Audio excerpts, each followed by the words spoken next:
తామ్మ ఆవహ జాత వేదో లక్ష్మీమనపగామినీం యస్యాం హిరణ్యం ప్రభూతం గావో దాస్యోస్వాన్ విందేయం పురుషానహం. అమృతాత్మస్వరూపులైన మీ అందరికీ మీ తల్లి అవ్యాజ్యమైనటువంటి మాతృప్రేమనందిస్తూ శ్రీ సూక్తంలో ఈ 15వ శ్రీకళామంత్రంలో తామ్మ ఆవహ జాతవేదో లక్ష్మీ మనపగామిని, అమ్మను నా తేజోమయ శరీరాన్ని ప్రకాశింపచేయమ్మా, పవిత్రాతి పవిత్రమైనటువంటి స్వస్వరూప జ్ఞానాన్ని కలిగించమ్మంటూ ఈ 15వ కళామంత్రంలో ప్రార్థించబడుతూ ఉన్నది. సర్వమంగళ స్వరూపురాలు, వైకుంఠ మహానగర సామ్రాజ్యలక్ష్మి, శ్రీ మహావిష్ణువునకు నిత్యానుపాయిని అయినటువంటి దేవదేవి, లోకాలన్నిటినీ తన వెలుగుతో నింపివేసేటువంటి పరాశక్తి, దుర్గాలక్ష్మి స్వరూపిణి అయినటువంటి జననిని తన వెలుగును అనుగ్రహించమనని భక్తి మార్గంలో వేడుకుంటున్నప్పుడు, యోగ మార్గంలో ఏ వెలుగైతే తన ఆత్మస్వరూపంగా భాసిస్తూ ఉన్నదో ఆ వెలుగును అనుభూతిని పొందేటువంటి జ్ఞానాన్ని ఇవ్వమంటూ ఈ శ్లోకంలో అమ్మను ప్రార్థించడం జరుగుతుంది. ఈ శ్లోకాన్ని ధ్యానించడం ద్వారా అద్భుతమైనటువంటి ఆధ్యాత్మిక శక్తి సాధకునిలో అణువణువులో మేల్కొంటుంది. కణకణంలో ఈ వెలుగు నిండుతుంది. అద్భుతమైనటువంటి తేజస్సు శరీరం ఆద్యంతము ఆవరిస్తుంది. మానవ జీవితం ఒక కురుక్షేత్ర సంగ్రామం లాంటిది. ఈ విషయం మీకు అందరికీ తెలుసు. ప్రతినిత్యం జీవితంలో అనేక సమస్యలు, అనేక కష్టాలు నిరంతరం జీవితంలో ఎదుర్కోవలసి ఉంటుంది. అయితే అర్జునుడు ఈ యొక్క కురుక్షేత్ర సంగ్రామంలో విషాదాన్ని అవలంబించాడు. భగవాన్ శ్రీకృష్ణులు ఆ విషాదాన్ని నుంచి అర్జునుని రక్షించి అర్జునుడిని కర్తవ్యోన్ముఖుడిగా తయారు చేశారు. అదేవిధంగా ఈ మానవ జీవన సమరంలో, ఈ కురుక్షేత్ర సంగ్రామంలో మీరు విషాదాన్ని అవలంబించకూడదు. శోకం నుంచి విముక్తులు కావాలి, శాంతిలోనికి ప్రయాణం చేయాలి. అందుకే ఇందులో మనకు దుర్గే స్మృత హరస్య భీతి మశేష జంతో స్వస్థై స్మృత మతిమతీవ శుభాం దదాసి, దారిద్ర్య దుఃఖ భయనాశిని. ఏ అమ్మ యొక్క పవిత్ర పాదాంబుజాలను పరిపూర్ణ శరణాగతులై వేడుకుంటూ ఉన్నారో దుఃఖనాశిని అమ్మ. జీవిత సంగ్రామంలో ప్రతి క్షణం ఎదురయ్యేటువంటి ప్రతి సమస్యను పరిష్కరించమనని, జీవితాన్ని సులభతరం చేయమంటూ తల్లిని వేడుకోవడం ఈ సంపుటిత శ్రీ సూక్తాల్లో ఉన్నటువంటి ప్రతి మంత్రంలో మనకు గోచరిస్తుంది. దుర్గా మంత్రంలో దారిద్ర్య దుఃఖ భయహారిణి కాత్వధన్య, శోకం కలిగినప్పుడు, విషాదం హృదయాన్ని ఆవరించినప్పుడు, స్తబ్దత జీవితంలో వచ్చినప్పుడు ఒక రక్షా కవచం కావాలి. ఆ రక్షా కవచమే అమ్మ యొక్క అనురాగం, అమ్మ యొక్క కన్నతల్లి ప్రేమ. అమ్మ యొక్క చల్లని ప్రేమ మీ శరీరం చుట్టూ ఒక అద్భుతమైనటువంటి రక్షా కవచం వలె ఉండి నిరంతరం కాపాడుతూ ఉంటుంది. దారిద్ర్య దుఃఖ భయహారిణి, భయాలు, ఆపదలు, కష్టాలు, సమస్యలు ఇవన్నీ పైకొన్నప్పుడు, దారిద్ర్య బాధతో బాధపడుతున్నప్పుడు, దుఃఖం కలిగినప్పుడు అమ్మ ఆ సరైన సమయంలో వచ్చి తన సంతానాన్ని, తన బిడ్డలను కాపాడవలసినటువంటి ధర్మం అమ్మది. అందువలన పరిపూర్ణ శరణాగతులై తల్లిని భక్తితో వేడుకున్నప్పుడు సకల కష్టాల నుంచి తల్లి విమోచనం ప్రసాదించి శాంతి అన్నటువంటి పవిత్ర మార్గం వంకకు నడిపించి జీవితాన్నంతటినీ శాంతిమయం చేస్తుంది. సత్సాంగత్యం అనేటువంటిది ఆధ్యాత్మిక పదంలో సాధకులకు చాలా అవసరమైనటువంటిది. ఈ సత్సాంగత్యాన్ని గురించి చెప్పుకున్నప్పుడు దేవలోకానికి వెళ్ళినా మరి ఏ లోకాలకు వెళ్ళినా మనకు సత్సాంగత్యం అక్కడ లభించదు. మనం ఉన్నటువంటి ఈ భూలోకంలో పవిత్రమైనటువంటి సత్సాంగత్యం మనకు లభిస్తుంది. మహాభక్తులు, ఉత్తమ ఆధ్యాత్మిక చింతన కలిగినటువంటి వారు, అంతరంగ ప్రకాశం కలిగినటువంటి వారు, స్తబ్దత నుంచి, దుఃఖాల నుంచి నశింపచేసే విధంగా పవిత్రమైనటువంటి దైవ సంభాషణలు చేసే భక్తులు సామాన్య జీవితంలో ఎంతో ఉత్తమోత్తములు ఎందరో ఉన్నారు. అటువంటి సత్సాంగత్యం వలన జీవితం వికాసం చెందుతుంది, చాలా పవిత్రత నొందుతుంది. సత్సాంగత్యం ఏ లోకాలలో దొరకదు. మనమున్నటువంటి ఈ భూలోకంలో అంత పవిత్రాతి పవిత్రమైనటువంటి సత్సాంగత్యం మనకు లభిస్తుంది. ఈ సత్సాంగత్యం అనేటువంటిది పవిత్రమైనటువంటి భగవంతుని యొక్క భాషణాలు వినడం వలన, భగవంతుని నామ సంకీర్తనం చేయడం వలన, దైవ ఆరాధన వలన, ఆధ్యాత్మికమైన సాధనల వలన, పవిత్రమైనటువంటి గ్రంథాల యొక్క స్వాధ్యయనం వలన, వీటన్నిటి వలన సంసార తాపత్రయాలు మనస్సు మీద పనిచేయడం తగ్గించి వేస్తాయి. క్రమక్రమంగా మానవ హృదయం చుట్టూ అద్భుతమైనటువంటి ఈ ఆధ్యాత్మిక రక్షా కవచం ఎంత గొప్పగా ప్రకాశిస్తూ ఉంటుందో, జీవితంలో వచ్చేటువంటివి అంటే ఈ కురుక్షేత్ర సంగ్రామంలాగా ప్రతినిత్యము జీవితంలో వచ్చే ప్రతి సమస్యను హృదయం లోపలికి తీసుకోలేము. ఒక చిన్న మట్టి ముద్దను మనం తీసుకుందాం. ఆ మట్టి ముద్దను మనం ఒక పర్వతం మీదకి విసిరి కొట్టగానే ఆ చిన్న మట్టి ముద్ద అలాగ ముక్కలు ముక్కలుగా విడిపోయి పొడి పొడిగా రాలిపోతుంది. పర్వతాన్ని అది ఏమీ చేయలేదు. అదేవిధంగా భగవద్భక్తుడు ఈ సత్సాంగత్యం వలన, ఆధ్యాత్మిక చింతన వలన ప్రతి సమస్యను తన హృదయంలో ఉంచుకోలేడు. అతని మీద పడినటువంటి సమస్యలన్నీ కొండ మీద పడినటువంటి మట్టి గడ్డలాగా మెత్తగా పొడి పొడిగా రాలి క్రింద పడిపోతాయి. అవి హృదయంలోనికి ప్రవేశించలేవు, అతడిని కలతపరచలేవు. అంతటి ఆధ్యాత్మిక శక్తి పవిత్ర సత్సాంగత్యం భక్తునకు ప్రసాదిస్తుంది. అందుకే దేవలోకాలకు అక్కడికి వెళ్ళినప్పుడు ఏమో విచిత్రమైనటువంటివన్నీ కూడా అక్కడ ఉండవచ్చునేమో, కానీ మానవ లోకంలో లభించే పరమ పావనమైనటువంటి ఈ భక్తి అమృతం అక్కడ మనకు లభించదు. ఈ పవిత్రమైనటువంటి సత్సాంగత్యం వలన సంసారంలో ఉన్నటువంటి దారిద్ర్యాలు కానీ, దుఃఖాలు కానీ, క్లేశాలు కానీ మనస్సు మీద ఏ విధమైనటువంటి ప్రభావాన్ని చూపించవు. వాటి మీద తాపత్రయం మనిషికి తగ్గిపోతుంది, హృదయాన్ని శాంతివంతం చేస్తుంది, జీవితం అంతా కాంతివంతం చేస్తుంది. ఇలాగ చేసేటువంటిది ఏమిటి అన్నప్పుడు దైవికమైనటువంటి భక్తి, అనన్యమైనటువంటి దైవిక భక్తి మన చుట్టూ ఒక రక్షా కవచంలాగా ఉండి జీవిత సమస్యల నుంచి మానవుణ్ణి నిరంతరం కాపాడుతూ ఉంటుంది. ప్రతి చిన్న విషయానికి ఏ కారణమైనా కానివ్వండి, దుఃఖించడం అన్నటువంటిది, కళ్ళలో నీళ్లు తెచ్చుకోవడం అన్నటువంటిది మంచిది కాదు అన్నటువంటిది మనకు సంపుటిత శ్రీ సూక్తంలో స్పష్టంగా గోచరిస్తుంది.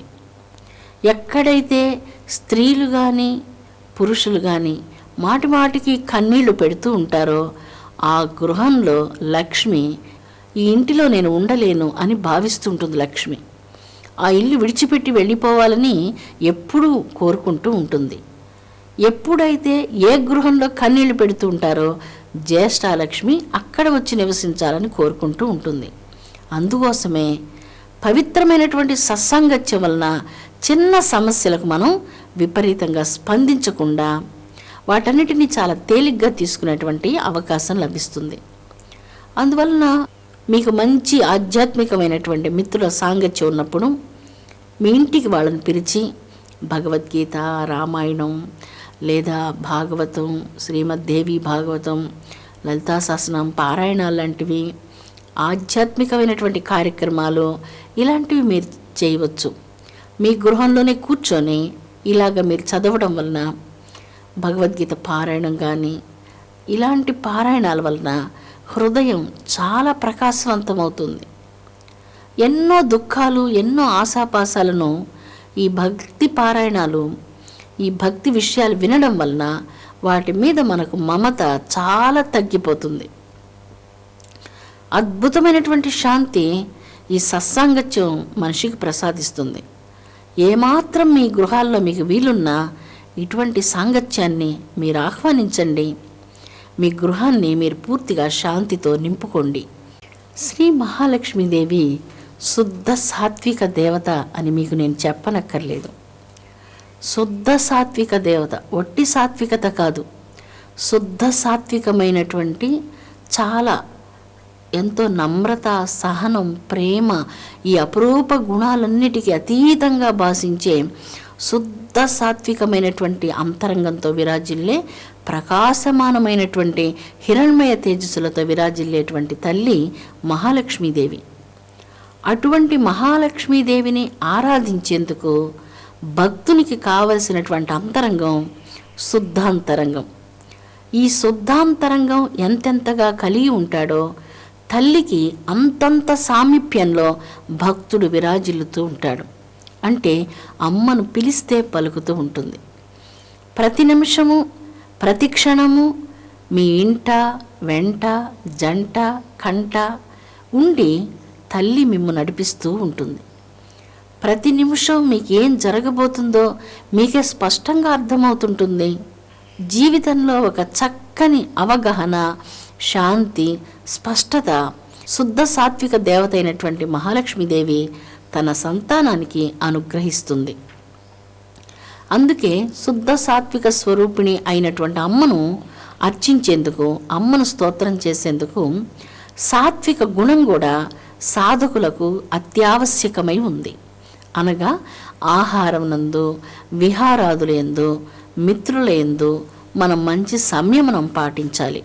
దైవనామ సంకీర్తనంతో భక్తితో వండినటువంటి ఆహారం, దైవానికి నివేదించినటువంటి ఆహారం, సాలగ్రామ తీర్థం ప్రోక్షించబడినటువంటి ఆహారం, ఇలాంటి ఆహారం భుజించడం వలన మన శరీరంలో ఈ ఆహారం శుద్ధ రక్తంగా మారుతుంది.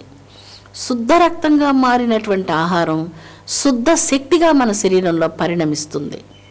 ఈ శుద్ధ శక్తిలో పవిత్రమైనటువంటి అంతఃకరణంతో తల్లిని ఆరాధించడం వలన శుద్ధ సాత్విక దేవత అయినటువంటి తల్లి అనుగ్రహం అతి సులభంగా సాధకులు పొందగలరు. అందుకే దక్షిణ ఆచారానికి అనగా సమయాచారానికి శుచి, శుభ్రతలు చాలా ప్రధానమైనటువంటివి. ఆహారం వండేటప్పుడు చాలా శుభ్రమైనటువంటి జలాలతో వంట చేయాలి. దైవానికి నివేదించేటప్పుడు చాలా పరిశుభ్రమైనటువంటి పాత్రలలో దైవ నివేదన చేయాలి. భోంచేసే ప్రదేశం చాలా పరిశుభ్రంగా ఉండాలి. తన శరీరం పరిశుభ్రంగా ఉండాలి. మనసు పరిశుభ్రంగా ఉండాలి. బుద్ధి కూడా నాకు అన్నీ తెలుసు అన్నటువంటి అహం అన్న భావనతో కాకుండా సాత్విక భావనతో ఉండాలి. దక్షిణాచారానికి అనగా సమయాచారానికి ఇవన్నీ కూడా అత్యావశ్యకాలై ఉన్నాయి. బుద్ధి పవిత్రమైనప్పుడు శమధమాది గుణాలు అలవడుతూ ఉన్నాయి. అంటే ఆస్తేయము, అహింస, సత్యభాషణము, బ్రహ్మచర్యము, పవిత్రమైనటువంటి ఈ దివ్య లక్షణాలన్నీ మంచి ఆహార సేవనం వలన మనకు లభిస్తాయి. భగవద్గీతలో యుక్తాహార విహారస్య అంటూ అతి చిన్న విషయంలో ఉన్నటువంటి మహోత్కృష్టమైనటువంటి గొప్ప విలువలను గురించి చిన్న మాటలో వాళ్ళు మనకు తెలియచేశారు. ముఖ్యంగా స్త్రీ దేవతలైనటువంటి దేవతలను అనగా మహాలక్ష్మీదేవి రూపం కానీ, మహాకాళి రూపం కానీ, మహాసరస్వతి కానీ, రాజరాజేశ్వరి, లలితా పరమేశ్వరి, దుర్గా పరమేశ్వరి, ఇలాగా స్త్రీమూర్తులను ఆరాధించేటువంటి సాధకులు ఒక నిర్దిష్టమైనటువంటి ప్రణాళికను ఖచ్చితంగా వారి హృదయంలో కలిగి ఉండాలి. ఎందుకు అనగా తాము ధ్యానించే మంత్రాలు, ఉదాహరణకి గాయత్రి మంత్రం కానీ, మహాలక్ష్మీదేవి యొక్క మంత్రాలు కానీ ఇలాంటివి ధ్యానించేటప్పుడు మంత్రాది దేవతలు అత్యంత సౌందర్యభరితమైనటువంటి స్త్రీ రూపాలలో సాధకుల ముందుకు వచ్చి నిలిచి వారిని పరీక్షిస్తూ ఉంటారు. అందుకే దక్షిణాచారంలో శుద్ధ సాత్వికమైనటువంటి ఆహారం వారికి మనో సంయమనాన్ని ప్రసాదిస్తుంది, బుద్ధిని పవిత్రంగా ఉంచుతుంది, ఏ విధమైనటువంటి చెడు సంకల్పాన్ని రాకుండా రక్షించేటువంటి శక్తి ఆహారానికి ఉన్నది. ఆహారమే కదానని ఎక్కడ దొరికితే అక్కడ ఆహారాన్ని భోంచేయకూడదు. ఒకవేళ తప్పనిసరి పరిస్థితులలో ఆహారం అలాగా తీసుకోవాల్సి వచ్చినప్పుడు మానసికంగా దైవానికి సమర్పించి ఆ తర్వాత ఆహారాన్ని మీరు తీసుకోవలసి ఉంటుంది. సంపుటిత శ్రీ సూక్తం పారాయణం చేసేటప్పుడు ఉత్తమ సాధకుడు పరస్త్రీ విముఖంగా ఉండాలన్నటువంటి విషయం ప్రధానంగా నొక్కి చెప్పబడుతుంది. దీనికి ఒక చక్కని ఉదాహరణ మనం చెప్పుకుందాం. శ్రీరామచంద్ర ప్రభు కుమారుడైనటువంటి కుశ మహారాజు ప్రతినిత్యము జగన్మాత అయినటువంటి గాయత్రీదేవిని, మహాలక్ష్మీదేవిని పూజించేవాడు. జగన్మాత కుశమహారాజును పరీక్షించాలని ఒకనాడు సౌందర్య స్వరూపంతో కుశమహారాజును సమీపించి అతని చేయి పట్టుకుంది. కుశమహారాజు అప్పుడు ఆమె నుండి చేయి విడిపించుకొని, అమ్మా, ఎవరమ్మా నీవు? ఎవరి అర్ధాంగివి తల్లి నీవు? నీవొచ్చినటువంటి కారణం తెలుపమ్మా. నీకు ఏ సేవ చేసేందుకైనా నీ పుత్రుడు సిద్ధంగా ఉన్నాడు తల్లి అంటూ అమ్మ పాదాలకు నమస్కరించాడు. నేను ఇక్ష్వాకు వంశీయపు రాజును. ఇక్ష్వాకు వంశంలో ఉన్నటువంటి రాజులందరూ పరస్త్రీ విముఖులని నీకు తెలుసు కదమ్మా అంటూ ఆ తల్లి పాదాలకు నమస్కరించగానే తాను పరీక్షించినటువంటి కుశమహారాజు యొక్క అంతరంగం చాలా పవిత్రంగా ఉన్నది అని ఆయనను దీవించి అదృశ్యమైపోయింది. అందుచేతనే కలలో సైతం అంతటి శుద్ధ సాత్వికమైనటువంటి అంతరంగం కలిగి ఉండాలి. అప్పుడే శుద్ధ సాత్విక దేవతలైనటువంటి మహాలక్ష్మి, మహాకాళి, మహాసరస్వతి, లలితా పరమేశ్వరి, రాజరాజేశ్వరి, దుర్గాభవాని ఈ సాత్విక దేవతలందరూ సాధకుని చాలా అనుగ్రహిస్తారు. కలుషిత భావాలు కలిగినటువంటి వాతావరణం, అపవిత్రమైనటువంటి అంతరంగం, దైవభక్తిని తిరస్కరించి విశృంఖలంగా జీవిత విధానం గడిపే వారి సాంగత్యం ఉత్తమ ధ్యానపరుల సాధనలలో అనేక అవాంతరాలను కలిగిస్తాయి.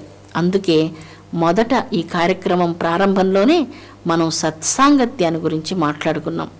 అటువంటి పవిత్ర సత్సాంగత్యాన్ని జగన్మాత అయినటువంటి తల్లి మనకు అనుగ్రహించునుగాక. తామ్మావహ జాతవేదో అంటూ అమ్మను మనం ప్రార్థించాము. మనలో ఉన్నటువంటి తురియ దేహాన్ని ప్రకాశింపచేసి పవిత్రమైనటువంటి ధర్మ జీవితాన్ని అనుగ్రహించి మనకు తల్లి శాంతిని ప్రసాదించునుగాక. విశ్వంలో అందరికీ శాంతిని జగజ్జనని అనుగ్రహించునుగాక. ఓం శాంతి శాంతి శాంతి.